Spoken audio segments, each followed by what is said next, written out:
मैथिली में सर्वनाम की विशेषता मैथिली व्याकरण टॉपिक के अंतर्गत हम सब ने देखे। अब मैथिली टॉपिक के अंतर्गत दूसरा विषय मैथिली में सर्वनामक रूपावली। किस तरह से मैथिली में सर्वनाम का अलग अलग रूप होता है। आनद, आदर, अनादर भाव के आधार पर, निकट निर्देशी, दूर निर्देशी तत्व के आधार पर मैथिली में सर्वनाम के कितने रूप अलग अलग तरीके से उपयोग होते हैं, इसका हम सब आज इस मैथिली व्याकरण टॉपिक नंबर 2 के अंतर्गत देखेंगे। प्राचीन भारतीय आर्य भाषा में सर्वनामक सभक रूपावली आन नाम सभक रूपावली सँ भिन्न प्रकृतक होइत छल।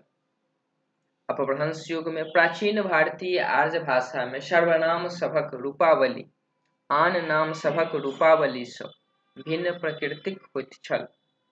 अपभ्रंश युग में आबि कऽ जखन विभक्ति सभक सरलीकरण आ कारक चिन्ह सभक प्रचलन भेल तखन नव भारतीय आर्य भाषा में सेहो तकर प्रभाव सँ प्रत्यय भाग में आन नाम सभक अनुरूप सरल तथा समरूपता की स्थिति देखल गेल। अब इसमें क्या कहने की कोशिश किया जा रहा है कि प्राचीन भारतीय आर्य भाषा में जो सर्वनाम सब की रूपावली थी, यानी अलग अलग रूप थे सर्वनाम उपयोग करने का, वह एक भिन्न प्रकृति का था, जो अपभ्रंश युग में आकर के इसका सरलीकरण हो गया। हम सब देखते हैं किस तरह से भाषाओं का संस्कृत से प्राकृत, प्राकृत से अपभ्रंश, अपभ्रंश से अवहट की ओर आते हैं तो भाषाओं का सरलीकरण होता जाता है। ध्वनि के स्तर पर, लिखावट के स्तर पर, स्वन के अक्षर पर स्तर पर और फिर ध्वनि व्याकरण के स्तर पर कारक चिन्ह सब प्रचलन भेल। तो ये सब कारक चिन्ह सब आया और इससे प्रभाव सब पड़ते, तो यही सरलीकरण भाषाओं का अपने पूर्व काल से नवीन काल में आते आते होता है। इसी तरह से यह भी कोई अनछुआ नहीं है, यहाँ पर भी ऐसे ही होता है। मुदा मूल प्रकृति में किछु किछु बहुरूपता बनल रहल।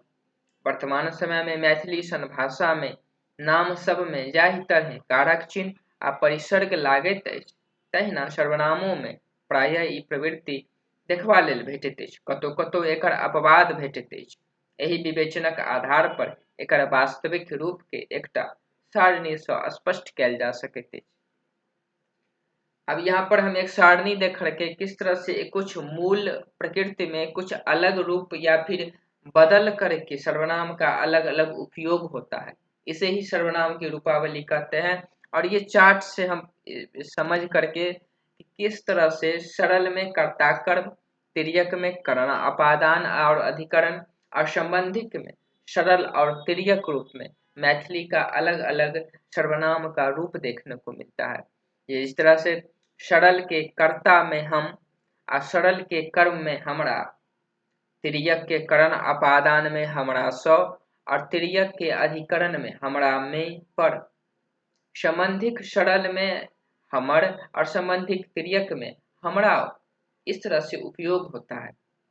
सरल के कर्ता में तो आदर रूप में, सरल के कर्म में तोहरा, तिर्यक के करण अपादान में तोहरा सो और तिर्यक के अधिकरण में तोहरा में पर, और इसी तरह से संबंधिक में सरल में तोहर और संबंधिक तिर्यक में तोहरा तो अनादर भाव में, सरल के कर्म में तोड़ा और तिर्यक के करण में तोड़ा सो और तिर्यक के अधिकरण में तोड़ा में पर और संबंधिक में तोड़ और तोड़ा चलित जे आदर भाव में, जनिका सरल कर्म में जनिका सो तिर्यक करण अपादान में और तिर्यक अधिकरण में जनिका में पर और संबंधिक में जनिक जनिका जे अनादर भाव में, सरल कर्म में जकरा और तिर्यक करण अपादान में जकरा सो, तिर्यक अधिकरण में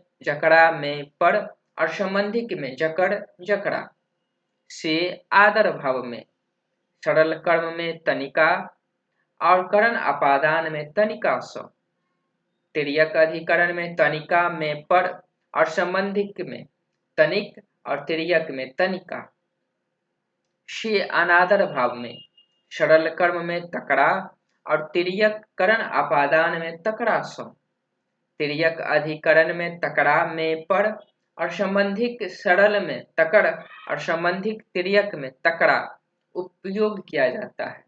तो इस तरह से हम देख रहे हैं किस तरह से सर्वनाम की सरल कर्ता का तिर्यक में संबंधिक में अलग अलग रूप में उपयोग किया जाता है। तो यही सर्वनाम का अलग अलग रूपावली है। फिर यहाँ पर ई आदर में कर्म सरल कर्म में हिनका, तिर्यक करण अपादान में हिनका सो, तिर्यक अधिकरण में हिनका में पर, असंबंधिक सरल में हिनक और तिर्यक में हिनका। ई अनादर भाव में सरल कर्म में एकड़ा और तिर्यक करण अपादान में एकड़ा सो, तिर्यक अधिकरण में एकड़ा में पर और संबंधिक सरल में एकड़, असंबंधिक तिर्यक में एकड़ा। ओ आदर भाव में सरल कर्म में हुनका और तिर्यक करण अपादान में हुनका सो, तिर्यक अधिकरण में हुनका में पर और संबंधिक सरल में हुनक, संबंधिक तिर्यक में हुनका। ओ अनादर भाव में सरल कर्म में ओकड़ा और तिर्यक करण अपादान में ओकड़ा सो, तिर्यक अधिकरण में ओकड़ा में पर और संबंधिक सरल में ओकड़ और तिर्यक में ओकड़ा।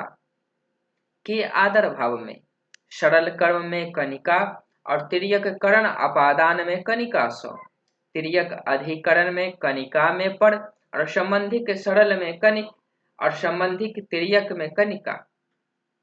के अनादर भाव में सरल कर्म में ककड़ा और तिर्यक करण अपादान में ककड़ा सो, तिर्यक अधिकरण में ककड़ा में पर और संबंधिक सरल में ककड़ और संबंधिक तिर्यक में ककड़ा। तो किस तरह से हम सब ने जो मैथिली में कर्ता के रूप में ई ओ जे से इत्यादि का जो उपयोग होता है, इसका आदर और अनादर भाव में तिर्यक के करण अपादान अधिकरण में और संबंधिक की सरल और तिर्यक में हम सब ने अलग अलग सर्वनाम के उपयोग होते हुए देखा। इन शब्दों का उपयोग किया जाता है। अब मैथिली में सर्वनाम में वचन आलिंग। तो सर्वनाम में वचन कैसा है, ऐसे इस तरह से है कि सर्वनाम में दोनों प्रकारक वचन अछि, आदरार्थक आ बहुत्वार्थक।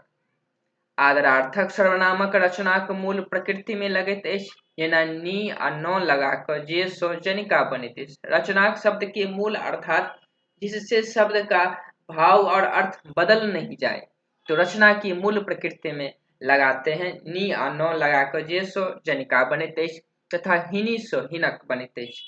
दोसर दिस अनादरार्थक में सेहो मूल प्रकृति में क लगेबाक प्रवृत्ति भेटैत अछि, जेना जे सो जकड़ा, ई सो एकरा। बहुत्वार्थक अर्थात प्लूरल सब आ लोकनि लगाकर बनाओल जाइत अछि। एहन परिस्थिति में सर्वनामक मूल कखनो सरल रूप में रहैत अछि तो कखनो तिर्यक विकारी रूप में, जेना हम सब, हमरा सब, वो हमरा लोकनि। सब आ सब परिसर्ग आदर आ अनादर दुनू में चलैत अछि, मुदा लोकनि रूप मनुष्यताक संग प्रायः आदर रूप में प्रयोग किया जाइत अछि। सर्वनाम में वचन हमने देख लिया कि किस तरह से आदर और अनादर के अलग अलग भाव में उपयोग होते हैं।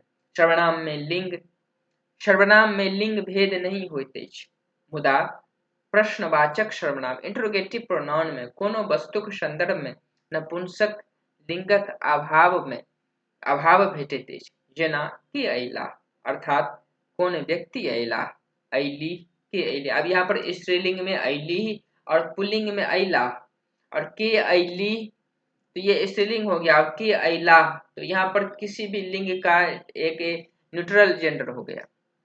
की आयत कौन वस्तु आयत, कोई किसी भी वस्तु को संदर्भित करते हुए की आयत। तो यहाँ पर एक नपुंसक लिंग की विद्यमानता देखने को मिलते हैं ऐसे सेंटेंस में। ककरा कनिका सो काज अछि अर्थात कौन व्यक्ति सो काज अछि, कथी सो काज अछि अर्थात कौन वस्तु सो काज अछि। एहि में प्रथम तीन वाक्य में पहले दो वाक्य में लैंगिक तटस्थता अछि। तटस्थता अर्थात कौन सा पुल्लिंग है या फिर स्त्रीलिंग है इसकी बोध होता है, जखन कि तेसर वाक्य में वस्तुक संदर्भ में नपुंसक लिंगक आभास है, अर्थात न्यूट्रल जेंडर है, इसमें पता ही नहीं चलता है कि महिलाओं को संबोधित करके कहा जा रहा या फिर पुरुष को। दोसर उदाहरण में प्रथम वाक्य में लैंगिक तटस्थता अछि, जखन कि दोसर वाक्य में वस्तुक संदर्भ दैत नपुंसक लिंगक आभास जे इस तरह से कथी सँ काज अछि, कौन वस्तु सँ काज अछि। इस तरह से हम सब ने सर्वनाम में लिंग देखे कि वस्तु के संदर्भ में और व्यक्ति के संदर्भ में किस तरह से न्यूट्रल जेंडर की विद्यमानता है। सर्वनाम में वचन देखे आदरार्थक और भुक्त्वार्थक में। उसके बाद हम सब ने इसे चार्ट देखा, सरल कर्म तिर्यक और संबंधी में किस तरह से मैथिली का अलग अलग रूप देखने को मिलता है। प्राचीन भारतीय आर्य भाषा और नव सब में जो भिन्न भिन्न रूप है सर्वनाम का, उसको हम सब ने पढ़ा। तो मैथिली व्याकरण के ये दूसरे टॉपिक है। पहले में हम सब ने मैथिली सर्वनाम की विशेषता को पढ़ा, इस बार हम सब ने मैथिली में सर्वनाम की रूपावली को देखेंगे। ऐसे ही अगले मैथिली व्याकरण के टॉपिक लेकर के आएंगे। आप सब इसे लाइक और सब्सक्राइब जरूर कर दें।